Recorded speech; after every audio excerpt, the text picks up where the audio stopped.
Pier Giorgio Frassati was born on April 6, 1901 in Turin, in a wealthy middle-class family. His father, Alfred Frassati, founder and owner of the liberal newspaper La Stampa, was agnostic, and his mother, Adelaide Ametis, a painter, was a Catholic with a rather formal attitude to religious obligations. My mother and her sister, who would not miss Mass on Sundays or public holidays for anything in the world, did not go to the church just for a short pray, did not take communion out of the need of their hearts, and never were any of them seen to kneel down to pray. A religion composed of ready-made, fixed tasks repeated throughout life, remembers Luciana Frassati, the sister of Pier Giorgio. Pier Giorgio grew up in a family that could be described as superficially practicing, but nevertheless, from an early age, he showed a particularly strong attachment to God. He spent much of his childhood in Cologne, in a villa at the foot of the Western Alps. His childhood was not so easy, as his mother raised her children very strictly, in an atmosphere of discipline and order. We were taught to be resilient, to be disciplined and obedient, to accept whatever sacrifices were imposed on us. Any dialogue with adults was forbidden. It simply did not exist. We were not allowed to eat between meals. There were no bars for us, no drinks, and when terribly tired from endless hiking in the mountains, I complained that I was thirsty. My mother comforted me with an advice: wet your mouth with the saliva, remembers Luciana Frassati. Giorgio ed io eravamo unitissimi e credo che sia impossibile pensare che non si poteva essere uniti quando si è due fratelli quasi gemelli, cioè a distanza di un anno uno dall'altro. Io cercavo di difenderlo perché restio da ogni furbizia e restio di fare qualsiasi piccolo compromesso con se stesso. Molto dignitoso, riceveva le osservazioni anche ingiuste, sempre tacendo, ed io loro protestavo per lui. Abbiamo diviso in fondo tutta la vita assieme, sportiva, scolastica, persino nello stesso banco. L'educazione era severissima e quello aiutava anche a unirci, vero? E aiutava me a proteggerlo anche dalla severità di papà, che era naturalmente più grande verso di lui, perché pretendeva più che non pretendesse da me. Pier Giorgio ed io, pur differenti come carattere, eravamo una cosa sola, e in questo ci aiutava la mamma, che non voleva nessuna differenza di sesso. Egli sapeva però di essere il più forte, e al mare o in montagna o nella scherma e più tardi nell'equitazione e nel guidare l'automobile si può dire che stendesse una vigilante protezione, da me ricambiata però per proteggerlo e difenderlo dalla sua stessa bontà. As a child, he attended the Massimo di Aselio State Gymnasium in Turin, and from 1913 onward, the Social Institute run by the Jesuit fathers. During his school days, he belonged to the Apostolate of Prayer and the Rosary Circle. Pier Giorgio was a boy of an extraordinary beauty, serious and just, but no one was able to see in his childhood the most important thing: a spiritual maturity that surpassed that of his teachers and household. Direct contact with God quickly led Pier Giorgio to the greater spiritual heights of maturity, and in some ways away from his family. At the age of 12, he wanted to receive Holy Communion every day, which his mother did not like.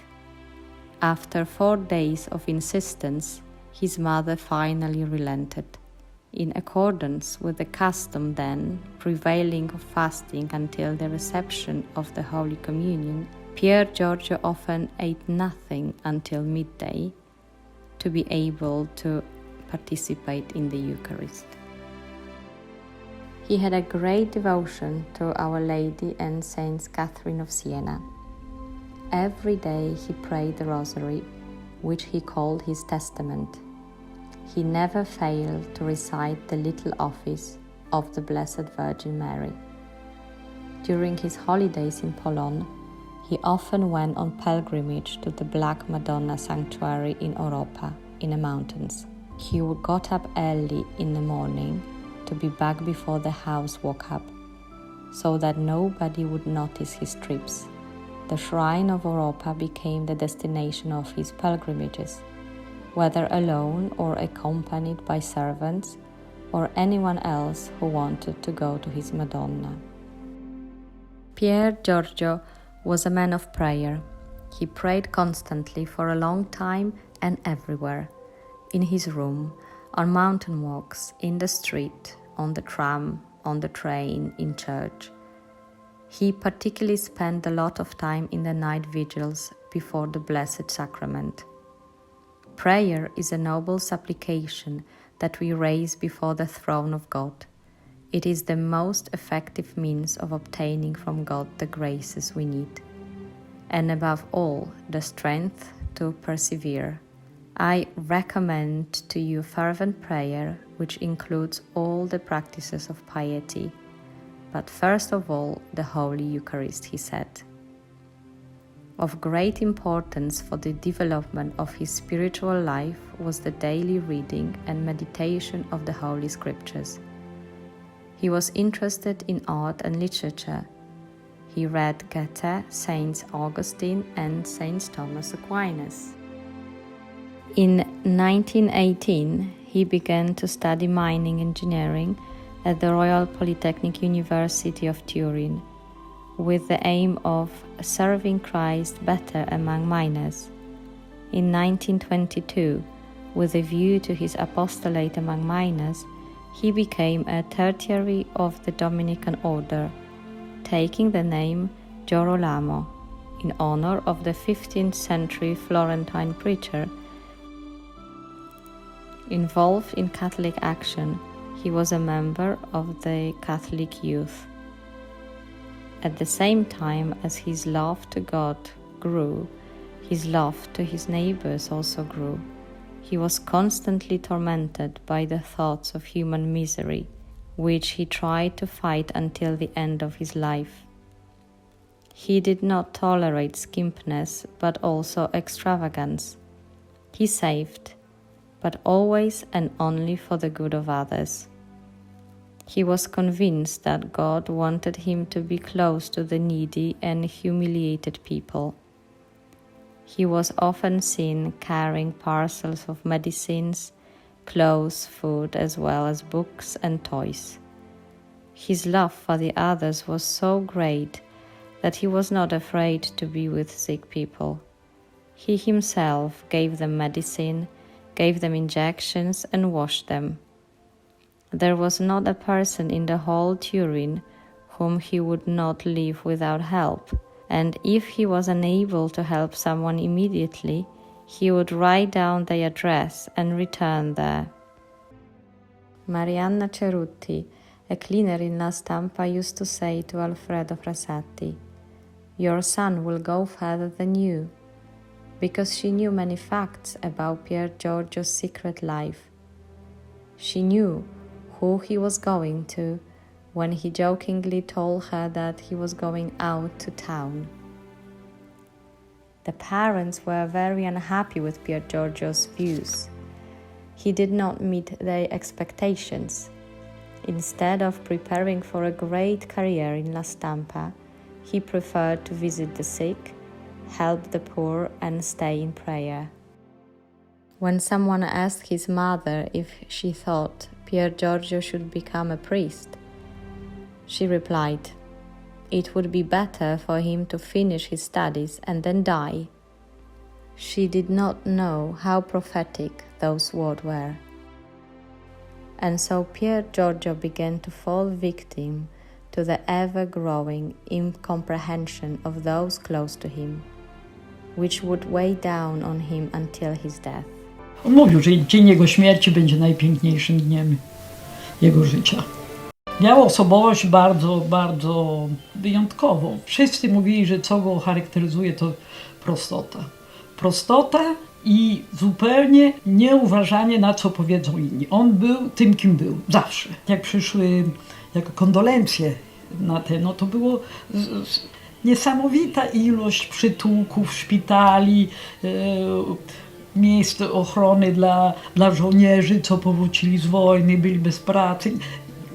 Naprawdę setki adresów, gdzie on był, gdzie on uczęszczał, gdzie on był kochany za pomoc, o którym to na pewno rodzina nie wiedziała.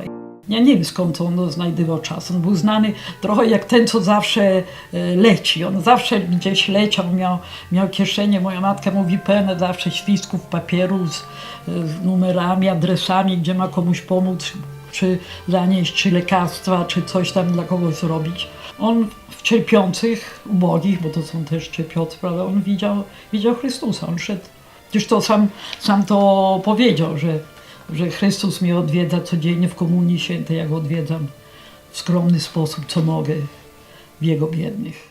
Jak mojej mamy się spytano, jaki był jego stosunek do Chrystusa, moja matka powiedziała, chodził z Nim obok. To naprawdę Chrystus to było dla Niego pierwsze i modlitwa.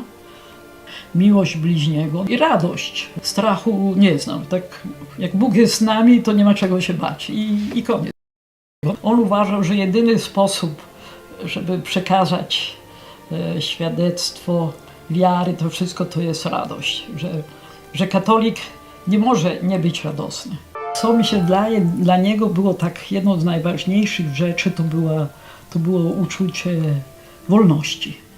I dla mnie Pier Giorgio jest naprawdę jest takim świadkiem, jaką wolność daje wiara, bo naprawdę osoby bardziej wolnej od Pier Giorgio nie mogę sobie wyobrazić. I on sam to mówił, że wolność, że trzeba respektować absolutnie zdanie wszystkich osób, bo jednak wolność to jest dar Boży i on to uważał, bo pisał do jednej Niemki, że to jest największy dar, jaki Pan Bóg dał ludziom, to jest wolność.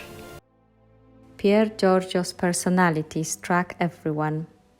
He was always cheerful and smiling.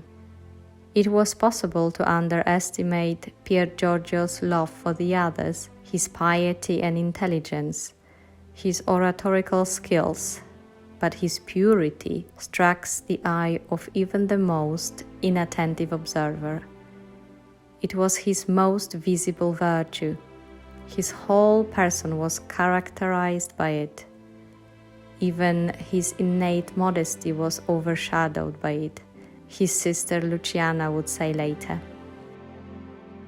His beauty, social standing, and excellent health would have given many an opportunity to enjoy life, but he shunned worldly life. He lived in a Spartan way, in a cold room. He had the same attitude to everybody. Extremely attached to his parents, he was ready to make any sacrifice to help them. As a helpful, athletic, healthy and handsome student at the Polytechnic, he was respected and greatly appreciated by his friends. In 1924, Pier Giorgio and his friends founded the informal Association of Dark Types, whose aim was the apostolate of faith and prayer through, among other things, joint mountain excursions.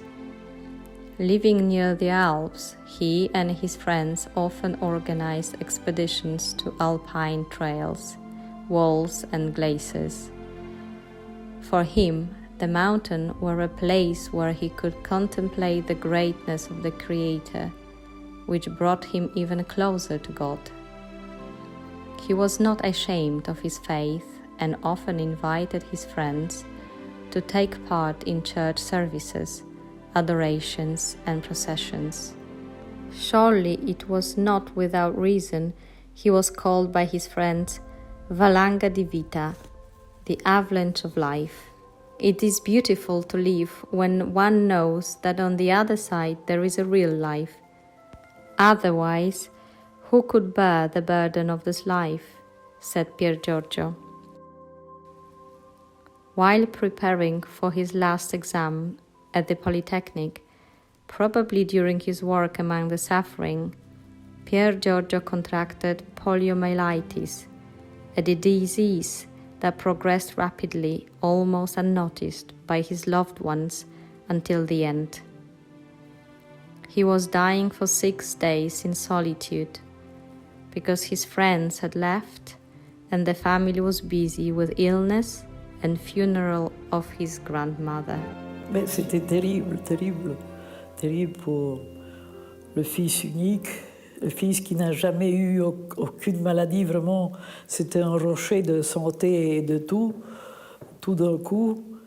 En 5 jours qu'il meurt, mais la chose pire, c'était que personne dans la famille s'était aperçu. C'était le moment qu'il y avait, au même moment, il y avait la grande-mère de Pier Giorgio, la mère de la mère qui était mourante de vieillesse, dans la chambre, dans le même appartement.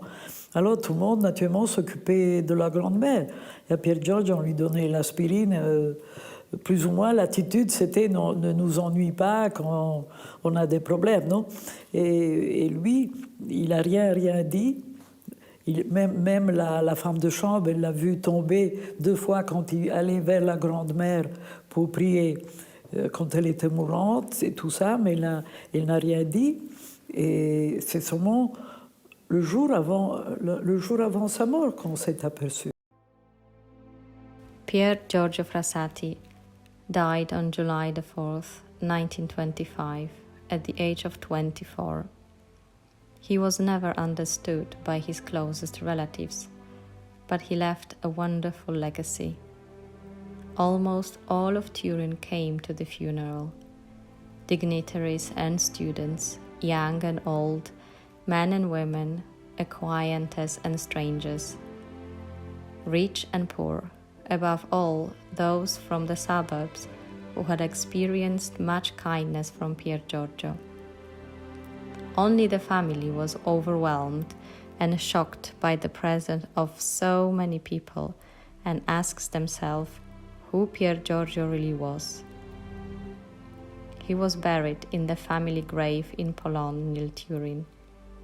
In 1981, in connection with the beatification process, his remains were exhumed.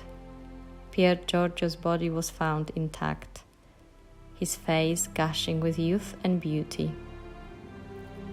Pier Giorgio Frassati was beatified by Pope John Paul II on the 20th of May 1919 in St. Peter's Square in Rome. His liturgical commemoration is celebrated on July the 4th. He is the patron of youth, students, mountain people and Catholic action.